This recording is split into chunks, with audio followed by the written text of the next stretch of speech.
ariko azaguhimisha uburyo bwe we yumva yifuza kuguhimamo urumva niho hahandi rero uzasanga utunga urugo wenyine bikarutwa nuko wakwicaye ukavuga utakuse wakwicara wenda nkajya ntungwa n'icyo gihumbi cyangwa se watangira gutunga urugo wenyine uri umugore bikaza kukuvaniramo na bwa busambanyi urumva kuko buriya abagore ni mobile money iyo utamufashe neza umusunikira undi sibyo iyo udafashe neza umugore umusunikira undi abagore turi mobile money ntabwo rero ushobora kumbwira ngo niba umugore yagiye gukora agira ngo muzafatanya muzashyira hamwe hanyuma uhita umusunikiraho bya bintu byose by'urugo byose icyo gihe nyine mu nzira agenda ntakubitana n'umuha ibyo 50,000 azamusambanya inzira nyinshi cyane z'ubusambanyi ziba zituruka ku bagabo badafite imyitwarire myiza bivuze ngo akenshi rero akenshi umugore wagiye mu busambanyi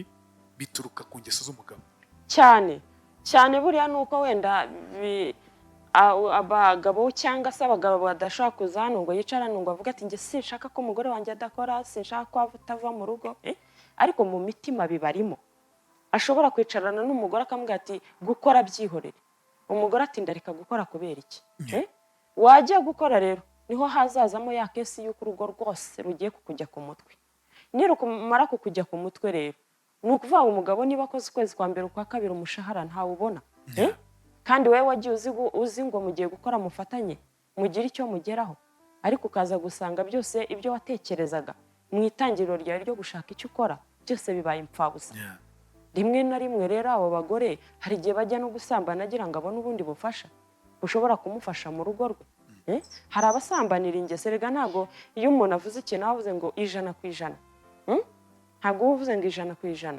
ahubwo uvuze ngo impamvu yabyo ni iyihe urumva impamvu yabyo n'umugabo niba wakoreye ibyo 5,000 uri umufundi cyangwa se uri umuntu udoda inkweto uko wayabonye yazanira umugore umubwira uti ngewe nabonye ayo none nawe wabonye ayo dufatanyiriza hamwe twubaka urugo urebe ko urwo rugo rutubakwa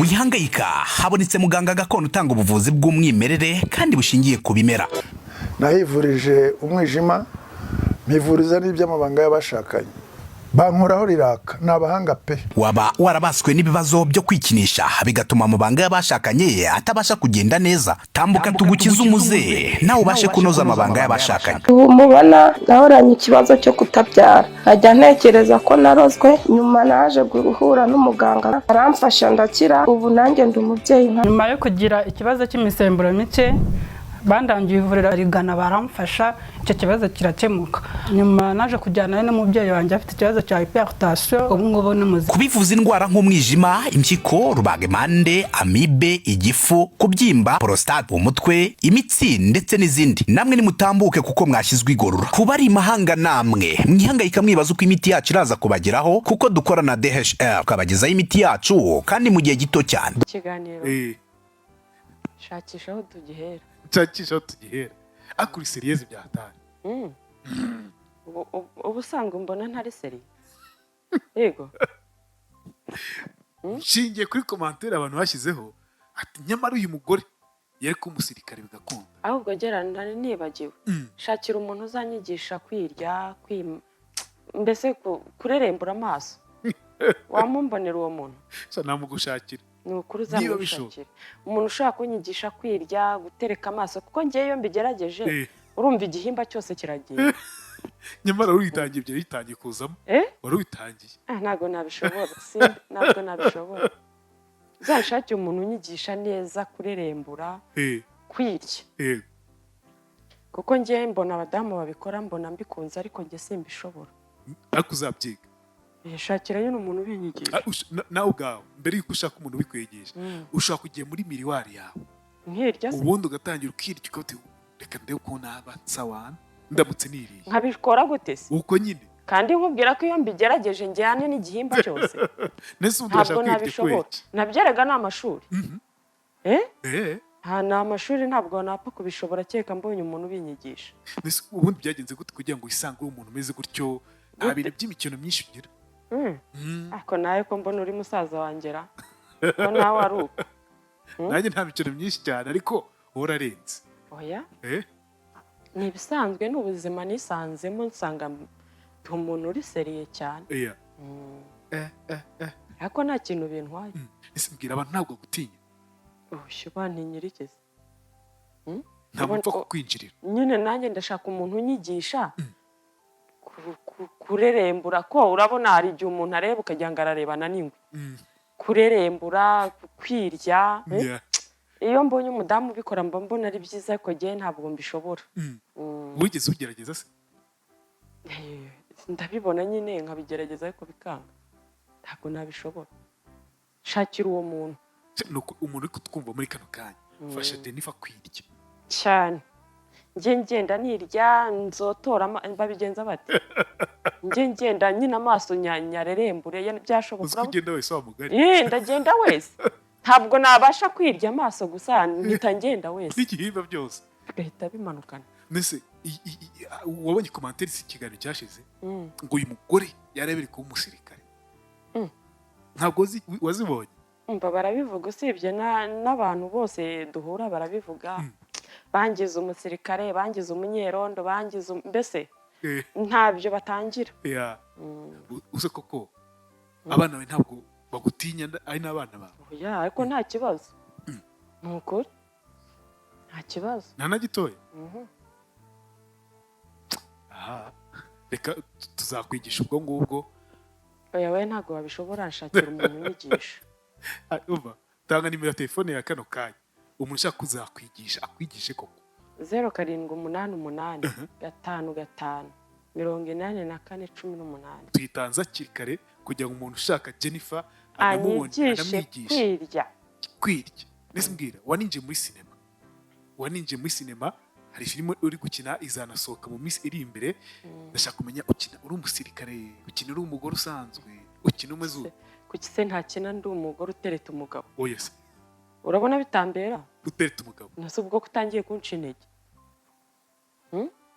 ukaba uri umugore utereta umugabo cyane urabona ntabishobora se ndabona uniriye ahubwo birakunze ndaza nzireba mbwira nka rore wakina ukumva winjiyemo neza yanakuryohera ni iyihe njye rore nakina ndi umusirikare ndi umupolisi nakiniye ubugome niyo rore nashobora kubera icyo ubugome n'umuntu ushoboye gutanga iyo rore azayime niyo nashobora kubera icyo ubugome kubera icyo ubugome siyo nziza se iyo habanje ubugome haheruka ibyiza ubwo mbanje ndi umugome hari uzaheruka akora ibyiza Jennifer reka two kujijisha kuki ukunda kwiyumva mu bintu nk'ibyo ngibyo bikakaye by'ubugome biterwa ntabwo nzi impamvu siko niko mbyumva baramutse baguhaye noneho gukina role y'umugore utuje w'umwana mwiza ufasha abandi wigenga umugabo reka ntabwo nayishoboreye niba mva ntayo nashobora buri muntu wese agira impano ye ntayo nashobora ntimuzayime ubaye ubihakanye cyane yewe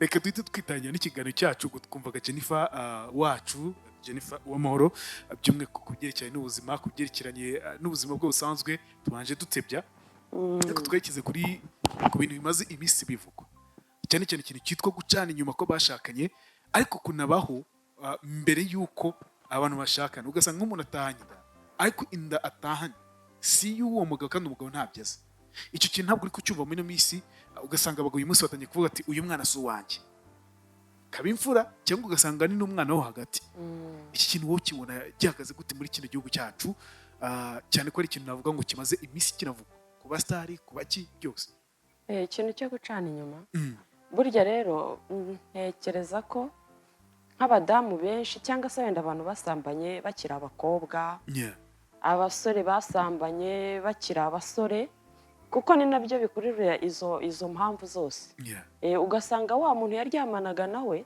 iyo amaze gushaka n'ubundi ntabwo amureka rimwe na rimwe nyine akanamutera n'inda bakanayibyarira n'aho ngaho ntabwo amureka arakomeza agashurashura kuko ntabwo mpamya neza ko waba utarasambanywe uri umukobwa ngo numara kuba umugore ubonye umugabo ujye gusambana ntabwo byakunda ahubwo ubu bisanganywe ubusanganywe ubwo busambanyi ubusanganywe ubwo busambanyi rimwe na rimwe rero ugasanga wa wundi ariko none se hari ikiganiro nigeze kumva kuri BBC cy'umugabo wavuze ukuntu ngo yaryamanaga n'umukobwa bakiri abasore undi akiri umukobwa amaze gushaka n'ubundi barakomezanya ariko ngo baza guhurira ahantu mu mahugurwa rwose mva niko kazi bari bagiye gukora ko kuryamana yaravuze ati njye naratashye ngeze mu rugo ati nari meze nk'umuntu uvuye mu kwezi kwa buki urumva rero n'ubundi rero ntabwo n'abadamu benshi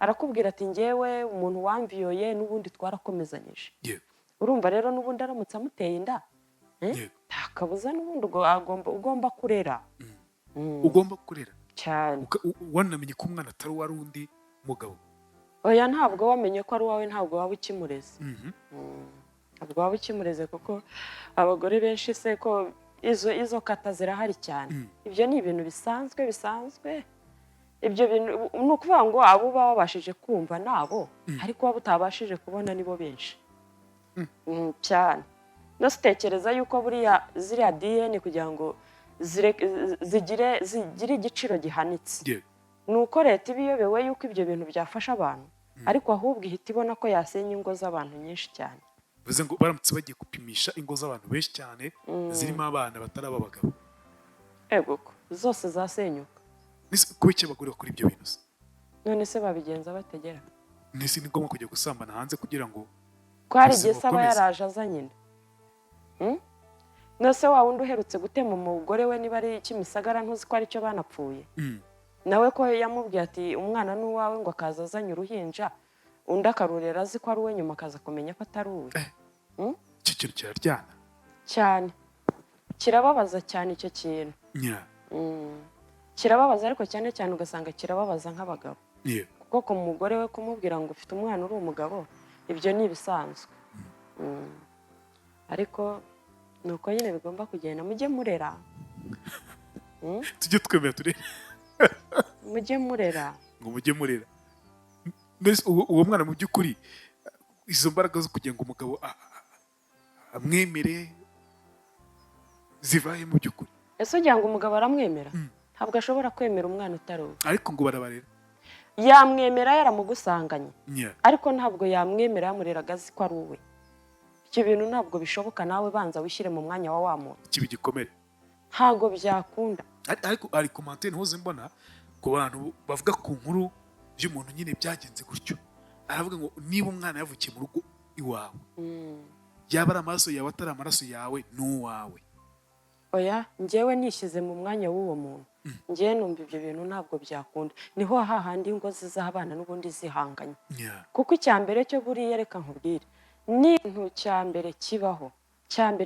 ni icyizere buriya icyizere nicyo kibanisha abantu ariko nugira gato cyane buriya ushobora gukora ubuntu bw'ubukosa bw'ubunyamanyanga buto wowe ushobora kubona ko umuntu atabona buriya ni nabwo bituma utakaza icyizere ku muntu wakwizeraga byanga byakunda natwe dushyire mu gaciro ntabwo ushaka kumbwira ngo umuntu mwabanaga rero aba bana siko ari abawe ari abe none yamenye ko atari abe ese ubundi ikizakurikiraho ni si ya mihoro babatema ese ko akundi wumva ngo umuntu yishe undi nawe banza ushyire mu gaciro umuntu yakuzaniye umwana utari uwawe ukamurera uzi ko ari uwawe biraryana byanze bikunze byaryana byanze bikunze ntabwo rero reka nkubwire ingo nyinshi ntabwo buriya niyo mpamvu uzagenda ukumva umugore n'umugabo barwanye bashwanye ukagenda ukabunga wavaho icyumweru kimwe bakongera bagashwana ukongera ukabunga wavaho ikindi cyumweru bakaba bashwanye ukongera ukabunga baba bafite ibintu bapfa bo ubwabo badashaka kuvuga bagize nk'ibanga bo bakakubwira ibyoroheje bya bindi bigomba kujya muri salo ariko ntibakubwire ikintu bapfa nyirizina kuko baramutse bakivuze cyakemuka ariko ntabwo iyo umuntu yagutakarije icyizere biba byarangiye niyo wakubita umutwe ku ibuye biba byarangiye icyizere ni ikintu umuntu agutakariza nticyongere kugaruka Jennifer ni iki gituma umugore afata icyemezo cyo kuvuga ati mvuye mu rugo iwanjye ngiye gusambana n'undi mugabo kandi nsize umugabo mu rugo ubusegera nakubwira ngo iki ngira ngo hari nta mugore usambana ubaho twavuga se abagiye kugaruza ibyo umugabo we yatanze. bishatse kuvuga ngo umugabo niba ajya kurongora abandi agatanga amafaranga, ubwo umugore nawe arajya gusambana yagarure. abagore bajya gusambana nuko baba bamenye ko abagabo babo nabo basambana n'abari indaya. None se ubwo twabivuga ngo iki? Ubwo dufashe nk'ishati tujyanishijeho agashati ijipo bijyanye. None tuvuge ko abagabo benshi bacibwa inyuma n'abagore babo ari uko baba bagiye kubishyura. Oya, ntabwo wenda tuve mu rwenya, ntabwo ari uko baba bagiye kubishyura, ariko hari ukuntu buriya wenda n'urugero ingo nyinshi cyane, kandi abagabo benshi uko bahoze kera n'iyi saha niko bakiri. Uko wumva abagabo ba kera bashakaga ubutware, n'iyi saha niko bakiri. Ntabwo bareba aho isi igeze. Niba leta ivuze iti abagore nimuhaguruke mugende mujye gukora mushaka ibyo mukora, urumva? Ntabwo icyo kintu uzagitegeka ngo ijoro rimwe abagabo barare bacyumvise cyangwa bakiyumvemo. None se ubuko ivuga ngo nta mugore ugomba gukubitwa buri munsi kuri RIB, si byo bibazo bihaba. Sizo kesi zihaba. Ni ukuvuga ngo rero ntabwo abagore benshi bimwe tuvuga ngo usanga umugore arira abana ndabarera njyenyine bimeze gutya, nuko abagore benshi baba bahagurutse akajya gukora. Noneho umugabo ntatekereza ko uwafata amafaranga yanjye n'ay'umugore yagira umumaro, ahubwo ugasanga icyo gihe amafaranga y'umugore ntaboneka, y'umugabo ntabwo yongeye kuboneka mu rugo. Umugore niwe uri gukora twa tundi yakora akatuzana, akishyurira abana ishuri, akishyura inzu. Umugabo ukwezi kwa mbere kukarangira ku kazi batabahemba, kwa kabiri ntibaduhemba, kwa gatatu ntibaduhemba. Ni ukuvuga ngo rero ntabwo kuko wahagurutse nk'umugore ukagenda ntabwo azakubuza kugenda, kuko wenda ari ryo tegeko ririho ko natwe tugomba guhaguruka. Niba ukizinduka ukajya ku kazi kawe ukicara ugategereza abakiriya 20 cyangwa 30 ku munsi, menya neza ko nta kazi urimo. Hari uburyo nzi bwizewe benshi bari gukoresha, ninkubwira bizwi nka GBM cyangwa se Global Biomagnet, untega amatwi neza nkwibiri by'iri banga. Ubu ni uburyo bwihariye tukubakiramo website igahindurira agakino muri business yawe. Game changer, aka kantu se urakumvise? Ibi ntabwo ari amakabya nkuru, ahubwo n'ubuhanga bw'inzobere mu gucengera ibijyanye n'iyubako ry'imbuga nkoranyambaga zicururizwaho hifashishijwe ubumenyi mu byitwa social dynamic algorithm, aho umukiriya amurikira abatuye isi ibicuruzwa bye mu kanya nk'ako guhumbya abakiriya bakisuka. Ibi bizagufasha kugeza ibicuruzwa byawe ku bantu barenga miliyaridi 7 zituye umubumbe, byose bikorewe kuri smartphone yawe cyangwa se mudasobwa. Ubucuruzi bwose waba ukora, ubu buryo burizewe kandi burakora. Ndakurahiye, abakiriya baturutse imihanda yose bakora order ku bicuruzwa byawe. Nje rwose ibi bintu nzi abantu babizi neza kandi babasha kubigukorera aho waba uri hariho hose, haba mu Rwanda cyangwa se mu mahanga. African Digital Opportunity Initiative, bahamagare cyangwa ubandikire kuri 0796 83 56 17. Ariko azaguhimisha uburyo bwe we yumva yifuza kuguhimamo, urumva? Niho hahandi rero uzasanga utunga urugo wenyine, bikarutwa nuko wakwicaye ukavuga utakuse uhakwicara wenda nkajya ntungwa n'icyo gihumbi, cyangwa se watangira gutunga urugo wenyine uri umugore bikaza kukuvaniramo na bwa busambanyi, urumva? Kuko buriya abagore ni mobile money, iyo utamufashe neza umusunikira undi, sibyo? Iyo udafashe neza umugore umusunikira undi. Abagore turi mobile money. Ntabwo rero ushobora kumbwira ngo niba umugore yagiye gukora agira ngo muzafatanya, muzashyira hamwe, hanyuma uhita umusunikiraho bya bintu byose by'urugo byose, icyo gihe nyine mu nzira agenda ntakubitana n'umuha ibyo 50,000 azamusambanya. Inzira nyinshi cyane z'ubusambanyi ziba zituruka ku bagabo badafite imyitwarire myiza. Bivuze ngo akenshi umugore wagiye mu busambanyi bituruka ku ngeso z'umugabo cyane buriya nuko wenda abagabo cyangwa se abagabo badashaka kuza hano ngo yicarane ngo avuga ati nge sinshaka ko umugore wanjye adakora, sinshaka ko atava mu rugo, ariko mu mitima bibarimo. Ashobora kwicarana n'umugore akamubwira ati gukora byihorere, umugore ati ndareka gukora kubera iki? Wajya gukora rero niho hazazamo ya kesi y'uko urugo rwose rugiye kukujya ku mutwe. Nirukumara kukujya ku mutwe rero ni ukuvuga umugabo niba akoze ukwezi kwa mbere ukwa kabiri umushahara ntawubona, kandi wowe wagiye uzi ngo mugiye gukora mufatanye mugire icyo mugeraho, ariko ukaza gusanga byose ibyo watekerezaga mu itangiriro ryawe ryo gushaka icyo ukora byose bibaye impfabusa. Rimwe na rimwe rero abo bagore hari igihe bajya no gusambana agira ngo abone ubundi bufasha bushobora kumufasha mu rugo rwe. Hari abasambanira ingeso, rega ntabwo iyo umuntu avuze ikintu avuze ngo 100%, ntabwo uba uvuze ngo 100%, ahubwo uba uvuze ngo impamvu yabyo ni iyihe. Urumva impamvu yabyo n'umugabo niba wakoreye ibyo 5,000 uri umufundi cyangwa se uri umuntu udoda inkweto, uko wayabonye yazanira umugore umubwira uti njyewe nabonye aye, none nawe wabonye aye, dufatanyiriza hamwe twubaka urugo, urebe ko urwo rugo rutubakwa. Ariko noneho ugiye gukora ayo wakoreye ntaboneka, kandi umugore nawe yagiye azi ko muzafatanya, yagiye azi ko agiye kukuruhura, yagiye azi ko hari ibintu bimwe nawe agiye kugufasha nk'umugabo, agufitiye igise cyo ku mutima, ariko birangiye byose ubimuhirikiyeho. None nkawe nkubajije wenda nawe uba umutumirwa, urumva byagenda bite? Igisubizo ntabwo ari uguca inyuma. None wabigenza ute? Igisubizo no gushaka ubundi buryo butari uguca inyuma. Nakubwiye ngo umugore ni mobile money, iyo utamufashe neza umusunikira undi, sibyo? Ese kuki bimeze gutyo? Kuki umugore yumva ko ubusambanyi ariko kwitura umugabo? None se reka nkwibarize ikibazo, none se ugira ngo buriya ikintu gihembura umugore umutima kiba kinini? Ntabwo kiba kinini, akantu gato cyane. Nawe niba nawe ayo wakoreye, nawe ayo wakoreye vayo umubwira uti dore ayo nakoreye ngahe. None se kwa ingo nyinshi ni nubwo buryo zinasenga. Utange raporo se? Uvuga ngo nakoreye angahe buri munsi utange raporo? Ashobora kuba azi gukorera ukwezi, ntabwo azayagusaba buri munsi, kuko ntabwo ukora amafaranga. Ashobora kuba azi ko ukora buri munsi, biterwa n'uko ukora. Ariko se ku kwezi byibura urayazana? Ku kwezi byibura urayagaragaza? Ni ukuvuga ngo ikibazo kibaho gihari ni kagahimanwa ko kumva ko utasobanurira umuntu imihanda wagenzemo uko imeze.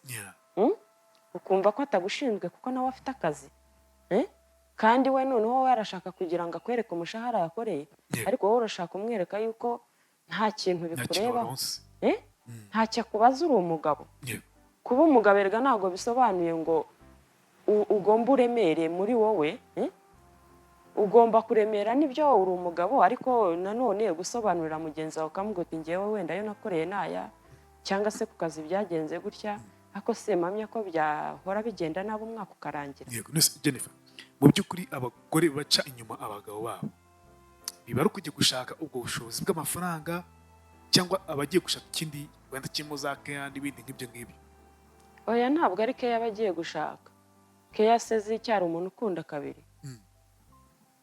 Oya, buriya urabona nk'umudamu wenda nk'umugabo, umudamu ushobora gushaka umugabo mukabana, ariko iyo bibayeho kuvuga ngo ugiye gusambana n'undi muntu utari umugabo wawe, icyo gihe ntabwo ari keya, nta n'amarangamutima buryo uba ufite. Niyo mpamvu uzumva ngo indaya ziriba, indaya zirica, kuko iyo akuguyeho uri umugabo ntabwo icyo akeneye ari ukuvuga ngo akeneye umugabo, akeneye icyo ufite, akeneye amafaranga, kuko wenda hari impamvu ituma atayabona, abana be barabwirirwa baraburara, nta bushobozi afite. Bivuze ngo umugore wese uca inyuma umugabo rero tumwita indaya? Oya, ntabwo twamwita indaya, ahubwo haba hari impamvu. Ahubwo umugabo nabanza asuzume se hariho iki gituma wenda umugore wanjye ashobora kumera gutya. Erega abagabo b'abakene ntabwo biba bisobanuye ngo niba uri umukene, ntabwo ushobora no kuba wenda uri n'umukene, ariko kubera kutamenya guca bugufi ngo wumvikane n'uwo muri kumwe, bigatuma abona yuko hari n'icyo ubona ukakimuhisha kandi nta n'icyo wabonye, kubera nyine ryavugonyo ryo kumva yuko utagomba ntabyo nabonye nabibonye mpa amahoro, na wa muntu akavuga ati hari ukuntu nyine ushobora no kuvuga, ushobora no kuba wavuga ukuri ukakuvuga, ariko ushaka no kubeshya n'umuntu akagenda ari mu mahoro, afite agatima keza nibura. Ariko hari na benshi basambana bagaca inyuma abo bashakanye bitewe n'uko ari akageso. Yumvise umwe, yumva uwa kabiri, yumva uwa gatatu, aravuga ati uyu mugabo wanjye ndumva bitavamo. Ugasanga nyine ahora ashaka kumva ahandi. icyo ntabwo cyo kibaho. ibyo bintu biba byaratangiye ari umukobwa. Ntabwo aba yarabitangiye ari umugore, aba yarabitangiye ari umukobwa. Hari umudamu uherutse kunganiriza ambwira ukuntu ngo hari umudamu, ntabwo nawe amuzi ahubwo umudamu w'iyo nshuti y'uwo mugore ni uruhererekane, ngo yari arimo amubwira ati niko uratwite, atutwitiye umugabo wawe, ati wayikuyemo nkakwereka ahantu abagabo bari. Urumva ngo aragenda umugabo yamurongora akamuha ibyo 50,000. ngo yari arimo kubwira mugenzi ati ngiye ubu ngubu rwose, ati umugabo wanjye niyo muri biseseme iranyica, ati kuko ndagenda kankubita 30 ejo kankubita 20, 50, ati mbese ubu nta kibazo nkigira. Urumva rero uwo ni ingeso ubwo afite urugo rwe ariko ajya kundi mugabo yabona umugabo akagira iseseme. Ariko urumva nawe ntabwo wamenya ngo mbere na mbere ajya kujyayo byatewe n'iki, byaturutse kuki. Kuko rega buriya nubwo wenda turi abantu ariko tugira n'ikintu cy'umutima ushobora kukurya, ukavuga utakisi ko umugabo wanjye nta kintu atampa, ko nyereka urukundo, ko nta kintu adakora, wenda nubwo akennye byari ngombwa ko nkora ibi bintu. Umukobwa bivuze ngo abakobwa basambaye cyane rero nzi abadamu benshi akubwira ati uwo naryamanye nawe ndi umukobwa, n'ubu iyi saha turacyari kumwe. Urumva rero ibyo ntabwo ari igitangaza kukuzanira umwana utari uwawe. Gusa urumva icyo ari igitangaza, agakomeza agasambana nawe kandi yarashatse. Noneho ikindi kibabaje ugasanga ahubwo wa mwana ntiyamuzanye atari uwawe, ari imfura, byibura ngo uvuge uti uyu mwana namwihanganiye kuko namumusanganye, ahubwo ugasanga hagati niho harimo umwana utari uwawe kandi yakuye ku muntu bakundana. Ugasanga ahubwo niho hari ikibazo gikomeye, ukibaza utakuse wenda iyo aza kuba ari uwa mbere, kuko ari uwa mbere rega buriya ushaka no gushyira ku munzani ugapima uri umugabo, ukavuga uti buriya wenda naramukunze mukunda twite hari undi yaryamanye nawe, ariko ntabwo ushobora kunyumvisha uburyo umuntu ashobora kuzana umwana wa gatatu wa kane, uwa mbere n'uw'umugabo, uwa kabiri n'uw'umugabo, uwa gatatu n'uw'umugabo, uwa kane si uw'umugabo. Icyo kintu kiraremereye. Icyo gihe akenshi bivuze ngo umukobwa waryamanye cyangwa wakundanye n'abasore benshi aba afite ibyago byinshi byo kutubaka cyane, usibye ko ntabwo bajyayo habona nyine, ariko ibyo byo ntabwo yakubaka, ntabwo byakubaka. Urumva abagabo batazi kugira ubwoba cyane bw'ikizi bw'abagore baba ati yaba nci inyuma koko, yaba ncana inyuma n'umu ex we n'uwo bahoze bakundana. Ariko kuki abagabo batinya gucibwa inyuma cyane? Ari wowe? Ari njyewe? None se ubu njye yagiye kuyatanga, kuki mugira ubwoba bwo gucibwa inyuma cyane? Ubwo sumva bitagutera Nose ugiye ukurikiye ibere ryiza, njye ngiye nkurikiye amafaranga, turanganya. Ntabwo twemeranya. Umugore ugiye gusambana bagiye kuzana amafaranga. None se yasambanira ubuntu kandi nawe umugabo amufite? Igihe niba agiye ku mu ex we ko bahoze bakundana, burya yari afite ikintu ari bumuhe. Ntabwo ari amafaranga gusa, ibyo ntabwo twemeranya. Ingeso hari ingeso hahandi ushaka no kuva ku mugabo afite ubushobozi ukajya gusambana n'uri munsi yiwe, ahubwo nawe uri buyahe, uri buyamuhe kandi akakurongora. Ni ingeso kandi gera, reka nkubwire ibintu bibera mu ngo buriya umva ni ihurizo ugiye no kubyinjiramo. Kereka byibura ugiye ku rukiko akaba ariko kazi ukora leta ikakaguha, ukavuga uti njye ndashaka kujya menya buri mugabo n'umugore hano batandukanyirijwe n'iki, ugakora imibare mu mwaka ukamenya ngo ikintu kitandukanye aba bantu naje gusanga aricyo kinini n'iki n'ubusambanyi. Ariko harimo abagabo ngo bihangana bakabagira inama ati niba umugore wawe wamufashe ukamufata aguca inyuma, ukabuze ko n'umwana wa kabiri cyangwa umwana wa gatatu cyangwa umwana wa mbere muri abo bana batatu urera harimo umwana utari uwawe, ngo mwihangane umwana wavukiye mu rugo iwawe aba ari uwawe. Nicyo kiba gikwiye umugabo aba agomba kwihangana koko. Umva nanjye ndi umugore rwose, ariko njyewe mu marangamutima yanjye ntabwo nabwira uwo muntu ngo yihangane, kuko nanjye uko numva ntabishobora ni nako numva ntabwira undi ngo abishobore. Ari uwa mbere byo ushobora kwihangana, kandi nyine nibyo nkubwira, wowe ushobora kujya kubunga ukabunga pe ukavuga uti ngiye ikibazo gikemutse umugabo namuganirije, ariko ntabwo byakunda kuko icyizere kiba cyatakaye. kandi twese tubanishwa n'icyizere. Umuntu atagufitiye icyizere ntabwo byashoboka. Niho hahandi nyine azakorera uwo mushahara ntutahe. Ni hahandi nyine abana bazananirwa kwiga, akananirwa kwikontorora ku buryo n'umwana yabyaye nawe ananirwa kumurera. Kubera ko afite ikintu barimo bamuzirikaho. Niba imiryango ihagurutse ikavuga iti reka duhaguruke duhagarare tujye kunga aba bantu, tugende tubunge tumwumvishe uburyo ibyo bintu bibaho bishoboka, sibyo? Ntabwo murimo murakora ubusa. Wenda ibishoboka ni ukuvuga ngo umugabo wanjye yaraye mu gasozi ntakihanganira, sibyo? Umugabo wanjye ntaza n'umushahara amaze umwaka wose nitunga icyo wakihanganira.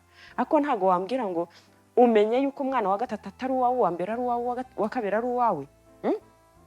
Murimo murunga ibintu bidashoboka. Murimo murunga ibintu ejo muzajya gushyingura. Nese uramutse utandukanye nawe ntabwo cyaba ari igihombo kurenza uko mwagumana. None se urumva abo bantu babana gute? Reka nkubwire, urumva abo bantu babana gute? Niba wenda umuntu ashobora kuvuga ati njyewe kanaka namwizeraga mukoye icyizere, nawe noneho tekereza kugira ngo ubana n'umuntu akubyariremo umwana ageze imyaka 5, 6, 7 muri kumwe, umenye ko uwo mwana atari uwawe. Ese urashaka icyizere uwo muntu agikura? Usibye kuvuga ngo uzumva umwe yishundi, urashaka agikura? Ahubwo abagore ntibakemura ibibazo byabo hakiri kare. Babikemure gute rero? Avuga ati ngiye natwaye inda cyangwa se simbizi. Arasaba imbabazi abwira umugabo ati reka ntazo yamuha. Wowe wazimo? Ntazo namuha. Naha wakoze cyane. Nanjye ntazo namuha. Nawe bigoye cyane. Nanjye ndi umugore ariko ntabwo nazimuha kuko buriya mbere yuko wumva ikintu gishobora kukubabaza banza umenye ko nundi ariko cyamubabaza. Ntabwo nanjye nazimuha kandi nanjye ndi umugore. Uwa mbere wari umwana wa mbere ho nazimuha ko navuga nti burana muzanya twite, ariko umwana mo hagati atari uwanjye nanjye ntazo namuha. Uwa mbere ko nabwo cyaba ari ikibazo. Ntabwo gikomeye cyane nko kuba wumva yuko umuntu ntabwo gikomeye cyane. Cyo kiranoroshye. Ubwo no kugereranya. Uri kugereranya. Cyo nta umva impamvu cyo kidakomeye. Ushaka kuvuga uti namujyanye atwite. Sibyo? Nese kujya agucinyuma. Oya ntabwo yaguciye inyuma. Yaguciye inyuma icyo gihe mwarakundanaga. Mwarakundanaga se ntago ajya gusezera n'inshuti. Ariko gaho. Yakusko nawe usetse. Mwarakundanaga ntago ajya gusezera inshuti. Noneho tekereza ko ubana n'umugabo, sibyo? Ariko gusezera nacyo ni ikindi kibazo. Ego baranasezera ariko burya. Yewe. Ariko se komerutse hari ahantu merutse kujya kuri polisi. Ko nasanzeyo abadamu benshi bafite abana nyine ibuka niba ari haguruka. Ni haguruka. Haguruka. Yego. Yagiye izana ababyeyi pe benshi rwose bari aho bazanye abana. Ariko ugasanga umugabo yabuze. Kandi ari nayo wateje impagarara. Yego. Ariko njyewe ikintu nabonye cyo ntabwo umugore yakwemera kujya gupimisha umwana atari uwawe. Ntabwo byakunda. Buriya n'umugore tujya gupimisha ukabona mu gitondo arabyutse arakubwira ati tugende. Uzajya umenya ko umwana ari uwawe. Ujye umenya ko ari uwawe waruciye byarangiye. Ni nayo mpamvu aho hantu nahakoreye ubushakashatsi ko ngiye ndebye akana iteka nkunda kugakuramo ikindi kintu. Nyuma yo gukoresha imbaraga nyinshi ukagera ku nzu y'inzozi zawe wifuzaga, harabura ikintu cy'ingenzi. Icyo kintu ni ibikoresho byo mu nzu, furnitures, intebe zo muri salo, salle à manger, ibitanda n'amatera zabyo, utubati two mu byumba, intebe za jardin n'iza balcon, yewe n'ibikoresho byo mu biro. Tubakorera intebe, ibitanda n'inzugi, tukabakira n'ibikoni bigezweho n'ibindi bikoresho mushaka. Mwe banyamahoteli na za appartement, umwihariko wacu nuko iyo mutugannye tubibakorera muri design yose mwifuza. Ku bindi bisobanuro ukaduhamagara kuri 0783 337 8096.